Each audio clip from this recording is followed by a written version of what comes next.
तो कल हमने आपको डोप्स और डोपिंग के बारे में बताया था पिछली वीडियो में। इलीगल ड्रग्स जो एथलीट अपनी परफॉर्मेंस को बढ़ाने के लिए लेते हैं उनको डोप्स कहते हैं, और इस प्रोसेस को डोपिंग कहते हैं। और जनरल टर्म में doping means use of performance enhancing substances or methods by athletes to gain an advantage in their competition। ऐसी चीज़ों का इस्तेमाल जिससे हमारी परफॉर्मेंस बढ़ जाए, हमारा स्टेमिना बढ़ जाए, हम थकावट पर काबू पा लें, उसको हम डोपिंग कहते हैं। डोपिंग जो है ये एक इंटरनेशनल ग्लोबल प्रॉब्लम है। ख़ास तौर पे उन खिलाड़ियों में ये ज़्यादा देखने को मिलता है जिनको कंपटीशन का बहुत ज़्यादा प्रेशर होता है, जिनके दिमाग में ये होता है कि हमने गोल्ड मेडल, सिल्वर मेडल या ब्रॉन्ज मेडल इंटरनेशनल लेवल पे लेना ही लेना है। कभी कभी कुछ खिलाड़ी जो हैं गलत रास्ते पे पड़ जाते हैं, तो गवर्नमेंट ने एज वेल एज इंटरनेशनल जो स्पोर्ट्स कमेटीज़ होती हैं उन्होंने ये बैन लगा दिया है ताकि ड्रग्स जो है वो ना फैलें। इसमें इंजेक्शन हो सकते हैं, इसमें टेबलेट्स हो सकते हैं, इसमें कुछ देसी चीज़ें हैं वो हो सकते हैं, या कुछ क्लोनिंग हो सकती है, या यहाँ तक कि अपना ही ब्लड ट्रांसफ्यूजन भी करवाया जाता है आजकल। कुछ वीडियोस में मैंने आपको बताया था, मेरी अगर पुरानी वीडियोस आप देखेंगे तो मैंने आपको वहाँ उसमें ज़रूर बताया था कि अपना ही ब्लड निकाल के 2 दिन पहले रख दिया जाता है और जिस दिन कंपटीशन होता है उसी ब्लड को दोबारा ट्रांसफ्यूज किया जाता है, उससे हमारी स्ट्रेंथ बढ़ जाती है, वो भी डोपिंग में आता है। अब मैंने क्लासिफिकेशन आपको बताई थी कि ये 2 तरह की जो है कैटेगरीज हैं इसकी। एक है परफॉर्मेंस एनहांस मेथड जिसमें परफॉर्मेंस को बढ़ाने के लिए चीज़ों का यूज़ किया जाता है, और दूसरा है physical method. Performance enhance method में मैंने आपको स्टिमुलेंट्स के बारे में बताया था। स्टिमुलेंट्स में नॉर्मली कोकेन है, एफिडेरिन है, एम्फेटामाइंस हैं या एड्राफिनिल हैं। ये कुछ स्टिमुलेंट्स हैं जिनको स्टेमिना बढ़ाने के लिए, हमारे हार्ट बीटिंग ना ज़्यादा हो जाए। नॉर्मली हम जब रनिंग करते हैं या कोई शूटिंग करते हैं या कोई गेम खेलते हैं तो हमें कुश्ती करते हैं तो हमें सांस फूलती है, तो उससे हम थकावट फील करते हैं। तो ऐसे ड्रग्स कुछ एथलीट्स लेते हैं जिनसे उनका हार्ट रेट जो है नॉर्मल हो जाता है, मतलब वो फाइट कर रहे हैं लेकिन उनका सांस नहीं फूलता है। तो आज हम करेंगे एनाबॉलिक स्टेरॉइड्स। ये ड्रग्स जो हैं हमारे मसल्स की ग्रोथ करते हैं, और एक एथलीट जो बड़ी तेज़ी से अपने मसल्स को डेवलप करना चाहते हैं वो ये ड्रग्स ज़्यादा लेते हैं। नॉर्मली ये ड्रग्स जो हैं मेल हार्मोन एक है टेस्टोस्टेरोन, आपने पढ़ा होगा साइंस में, ये उससे निकाला जाता है, उससे ड्राइव किया जाता है। मल्टीपल चॉइस में भी क्वेश्चन आपको पूछा जा सकता है कि how and from where these anabolic steroids और derived। These anabolic steroids are derived from male hormone called testosterone। अब what is the use of these anabolic steroids? These anabolic steroids increase the size of muscles and increase the strength of muscles. Also, they improve the growth of muscle and change the balance of other hormones. They also increase the size of muscles, and in the body there is a change in the composition of other hormones.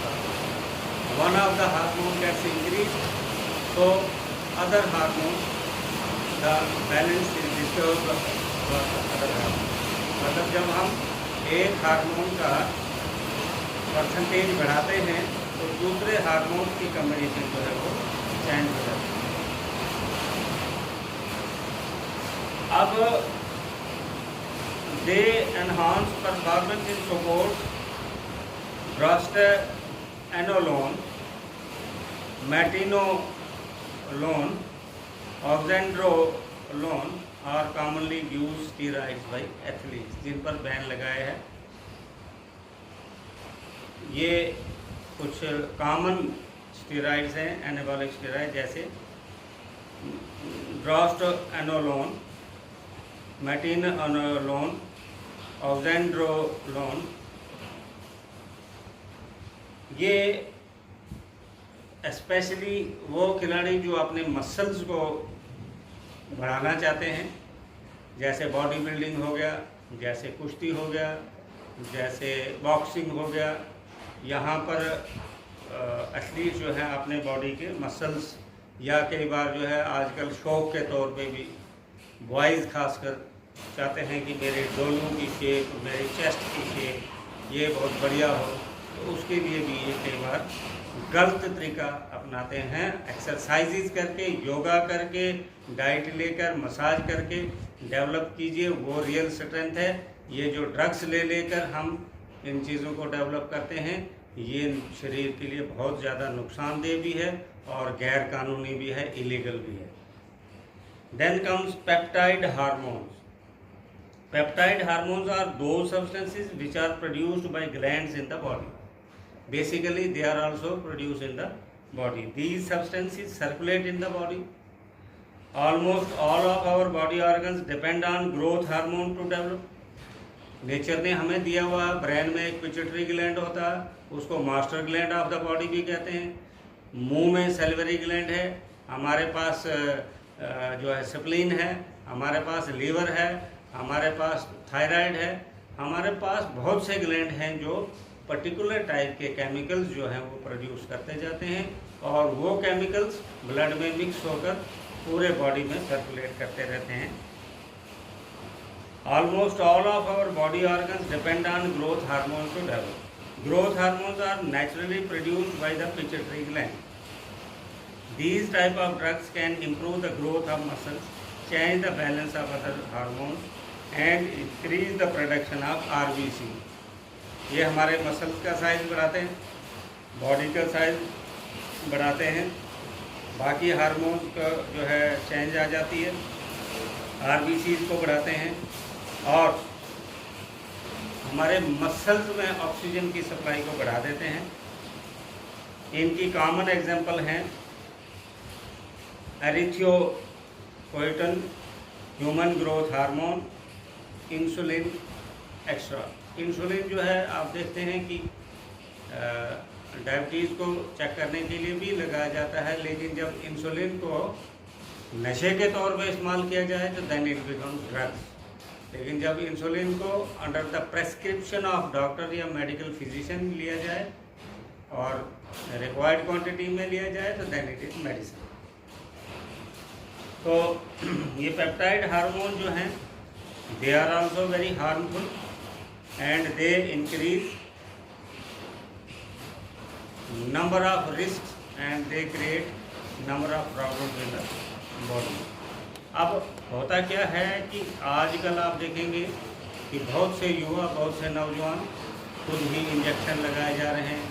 मेरे डोलों की shape हो, मेरी chest उभरी हुई हो, मेरा जो है बॉडी की स्ट्रक्चर अच्छी हो, मैं मॉडलिंग के लिए जाऊं, मैं मेहनत के बिना ही अपने बॉडी के मसल्स बना दूं, इतनी तकलीफ दंड बैठक कौन निकालेगा। तो हम रातों रात जो है हिमालय पहाड़ पे क्रॉस करना चाहते हैं। हम स्टेप बाय स्टेप तरक्की करने में बिलीव नहीं करते हैं। जब हम वैष्णो देवी जाया करते थे तो वहाँ बोलते थे पौड़ी पौड़ी चढ़ता जाते, जय माता दी करते। वहाँ उसका मतलब ये है कि हमें ज़िंदगी में जो तरक्की करनी है स्टेप बाय स्टेप करनी है। जीवन के कुछ स्टेप्स होते हैं, तो एक एक